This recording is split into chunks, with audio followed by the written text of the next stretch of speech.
Kua whakaalu nei ke waha atoru, ia te turi kaki e te haha I whakalongo a mataki uvea, ia te malae aka o te Lomipeau.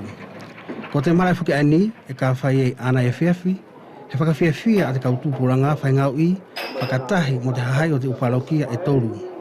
Kua whakaamu, te kautamariki a ka whitiporo, ke ātea muala te malae, ke whainga fuofoki tanato u ako ngau I. He kua alu nei ke taunima, te tuu wawape o te malae. E o mahalo ki te tupuanga te tuku whea e te marae. O mahalo langi ko te whahai pe o te whara. O te whahai a o te koro. E tono pē ke ia he tahi na mawhatu o whaingai, ke toko ngai. Te ngā o ani mo le aunga hona tuku whea I.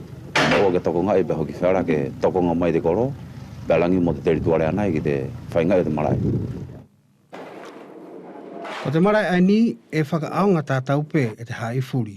Ka ne loto pē e mataki uvea mo ana langia ki, whei e ke tana haha I whakalongo, ke na tau tūpunau te kamata o te ungau o te marae.